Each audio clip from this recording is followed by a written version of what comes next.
Hey guys, we're going to start looking at Sampler in this tutorial. So Sampler is the big brother of Simpler, and it is an absolute beast. I absolutely love this thing.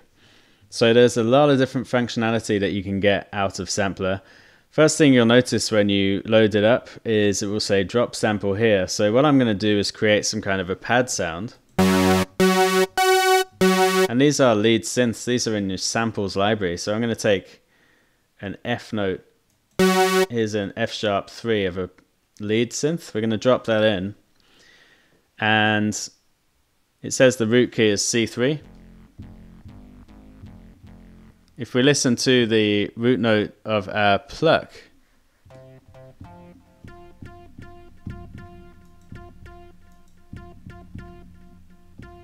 and now listen to the root note of our sample in Sampler,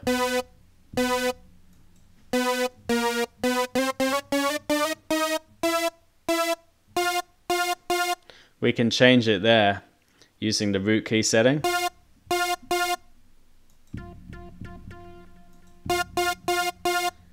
Detune it a bit.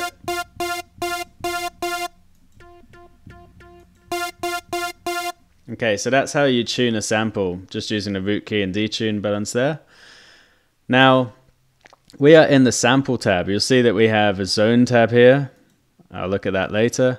We've got a pitch/oscillation tab, we've got a filter/global tab, modulation tab, and a MIDI tab. So there's quite a lot of things to get through here. Let's look at the sample tab to begin with. If I wanted this to be a continual loop, I could bring down this endpoint here, and then sustain mode, I can click on this icon here. I can zoom in by clicking and dragging down. I can move the start point, and this is the loop point. I can click on snap, and that's going to make it so that the loop point only snaps to points in the waveform that have an amplitude of 0, and that helps you to avoid clicks and pops.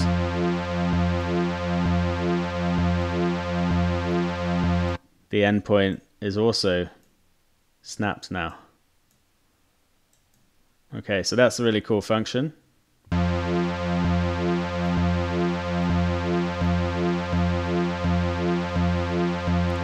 We can then use the crossfade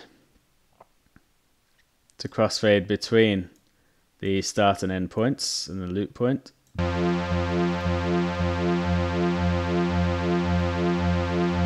And now we have more of a continuous sound, and you can't really tell where the start and end points are.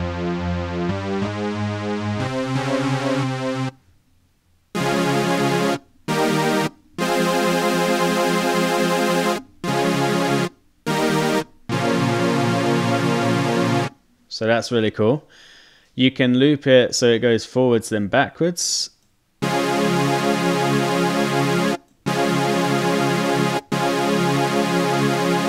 With this sound it doesn't make much difference, but you can use that if you want.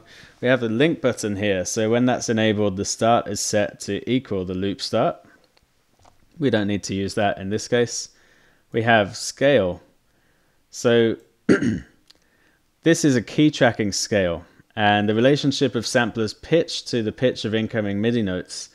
At the standard setting of 100%, sampler's pitch will change in equal proportion to the pitch of MIDI notes, and at 0%, samples will stay, well, they will not change in pitch at all. So this is useful if you're using drums, for example. We're going to leave it at 100%. We have pan left and right. We have volume. I'm going to set that back to 0.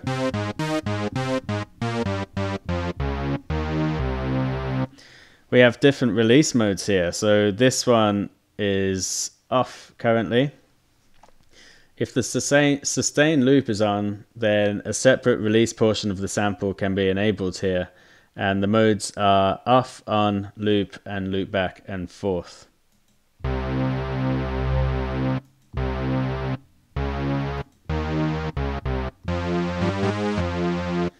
We have RAM mode here, so what that means is it will read the sample from your computer's RAM rather than from the disk, and that will help to reduce dropouts and clicks that you may be experiencing. So that's very useful. There are different interpolation modes here. So this is a global setting which determines the accuracy of transposed samples. The default is normal, and then there are higher settings available. You may not notice much of a difference.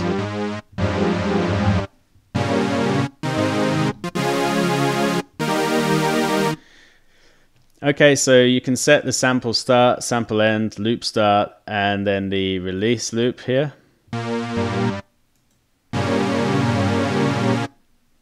There's the loop end and then the crossfade. So this is all related to controlling all the different points within this sample, and you can visually click and drag on any of these flags here, these triangles. As you see, your cursor becomes a bracket. You can reverse the sample here. Okay, so that's covered the sample tab.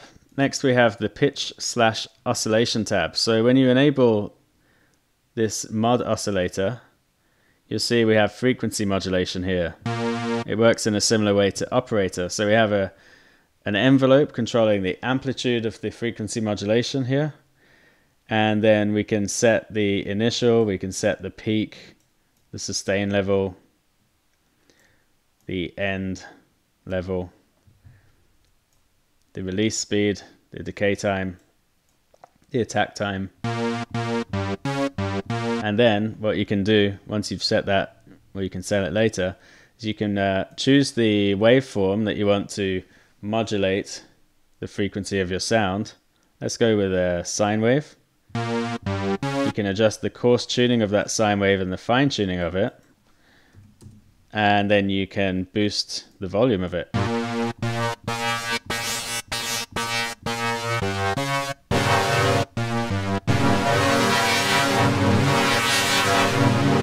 So this is the amplitude envelope for that frequency modulation.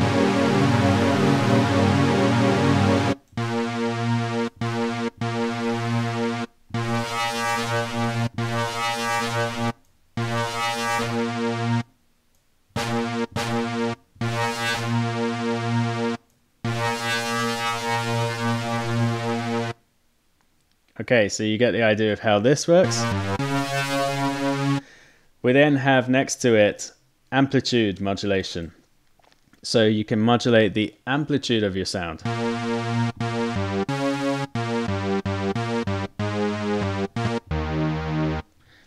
Okay, so that's the oscillation tab, and there are a few more controls in there that you can experiment with. We then have the pitch envelope. So you can boost the amount that the pitch envelope is going to affect the pitch of your sound. Then you can dial in the ADSR.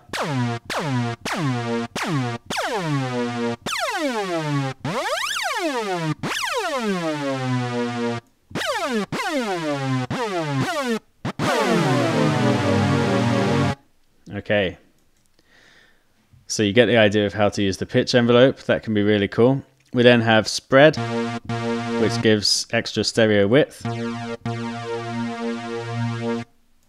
We have transpose here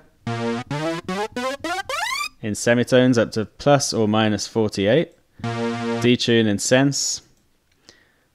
Zone shift. So this transposes MIDI notes in the key zone editor only, and we haven't really looked at the key zone editor just yet. But I'll show you that in just a sec. And then we have glide here. You can choose between portamento and glide.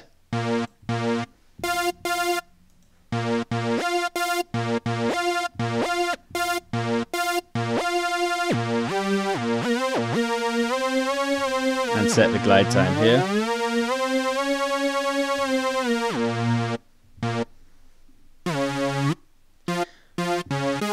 I'm going to go to off. Next we have this filter/global tab, and in here we have a filter. You can turn it off or turn it on.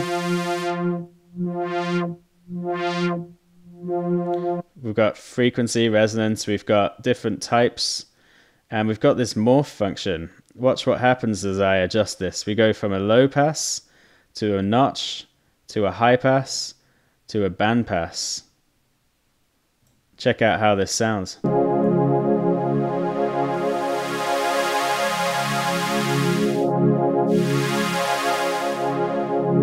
Isn't that cool?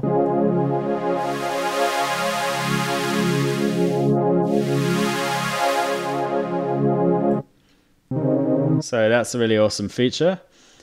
You can control the cutoff with velocity there. You can control the filter cutoff depending on the key. We can activate this shaper, and we can feed the shaper into the filter, or click on this button to feed the filter into the shaper. And we can choose between soft, hard, sine, and 4-bit, and boost the amount here.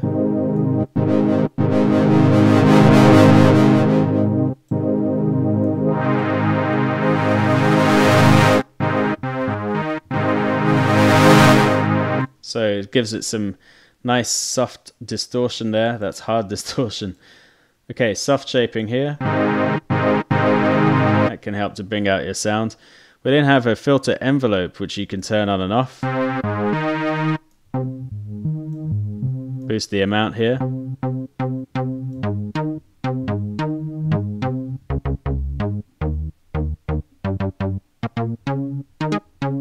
And then again we have, typical ADSR controls there with the peak control as well. You can have the velocity of how hard you hit the note affect the time of the filter.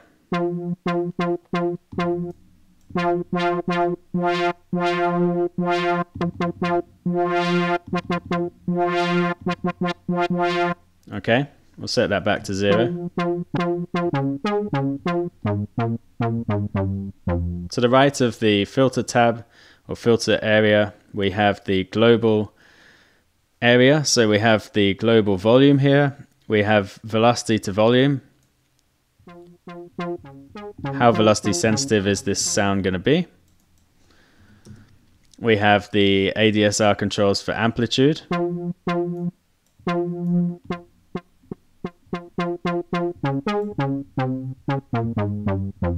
And then we have controls along the bottom, such as pan. Pan to random. The degree of randomness to apply to the global pan position. And then time. This will proportionally shrink or expand the length of all the envelopes in the sampler.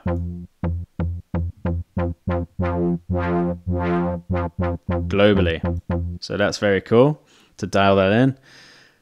Key to time. So proportionally shrink or expand the length of all the envelopes in sampler relative to the pitch of incoming MIDI notes. And then the number of voices here. So you can have it play up to 6 voices at one time. Useful for chords, or you can make it monophonic. And then we have this R button here, which is retrigger. So notes which are already playing will be retriggered rather than generating an additional voice.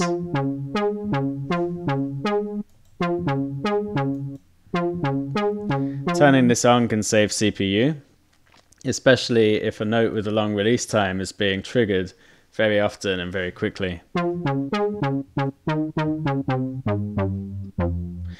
Okay, so that's covered the global panel. Next we have the modulation area. So you can activate this tab here, which features 4 multi-destination modulation sources. We have the ability to create an envelope shape that we want to use and then apply it to any of these parameters here and then adjust the amount. Filter envelope amount. So this envelope is controlling the amount of the other envelope acting on the filter. There's a lot of things you can select in there, so that's really cool. We have 3 independent LFOs. Okay, so for all of these LFOs, you can choose whether to send this LFO here, for example, LFO1, send it to the volume,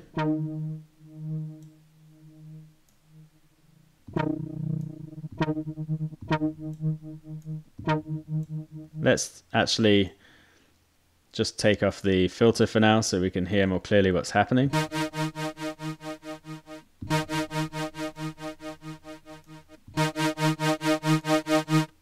And change the amplitude envelope. So you've got rate there, it can be synchronized. We can change between different waveforms for the LFO.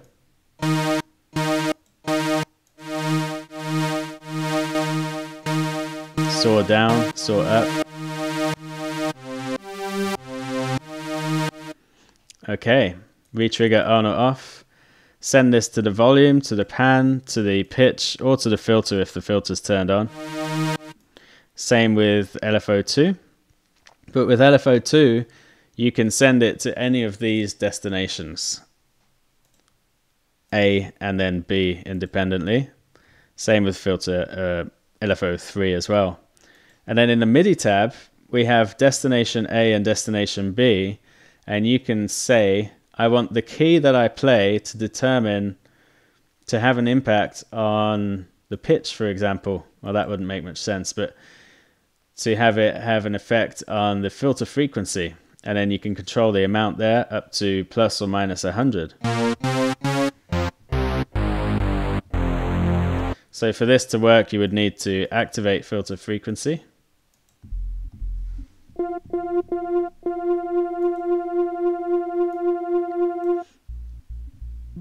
So what this is saying is it's saying when I play very low notes on my keyboard, then the filter frequency is going to be lower.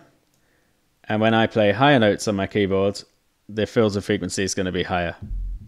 See, I'm playing a low note there. You can barely hear it, but you can hear a high note.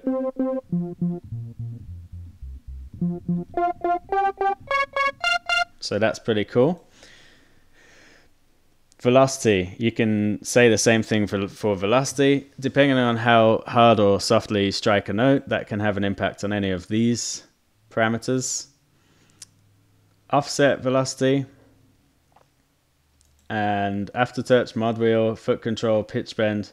So with the offset velocity, you can control that to change the sample offset. Or you can actually say, I want key to change the sample offset, and that's going to mean that depending on what key you play, if that's boosted up, it's going to have an impact on the start point of this sample. And that can get you some very interesting results when you have a sample that contains a lot of movement or changes in it. We just have a pretty continuous loop, so you won't hear the difference there.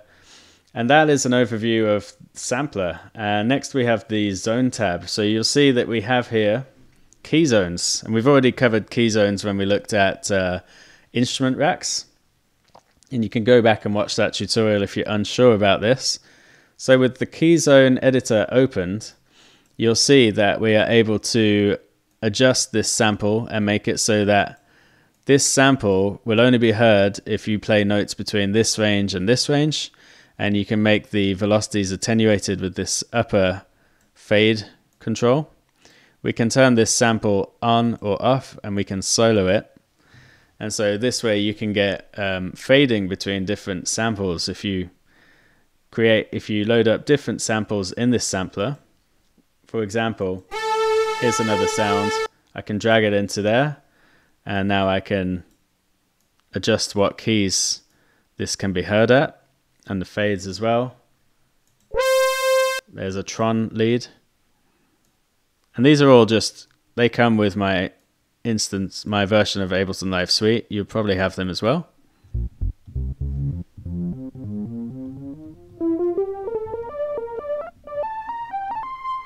So you can see how that works.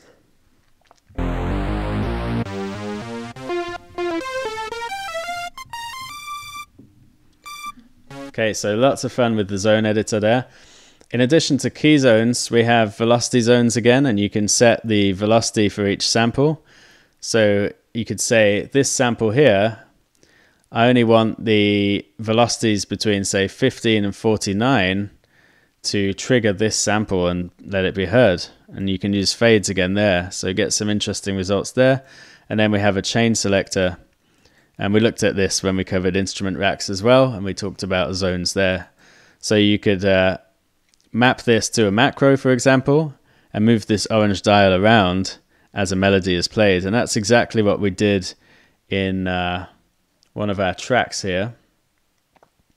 I believe it was this instrument rack here.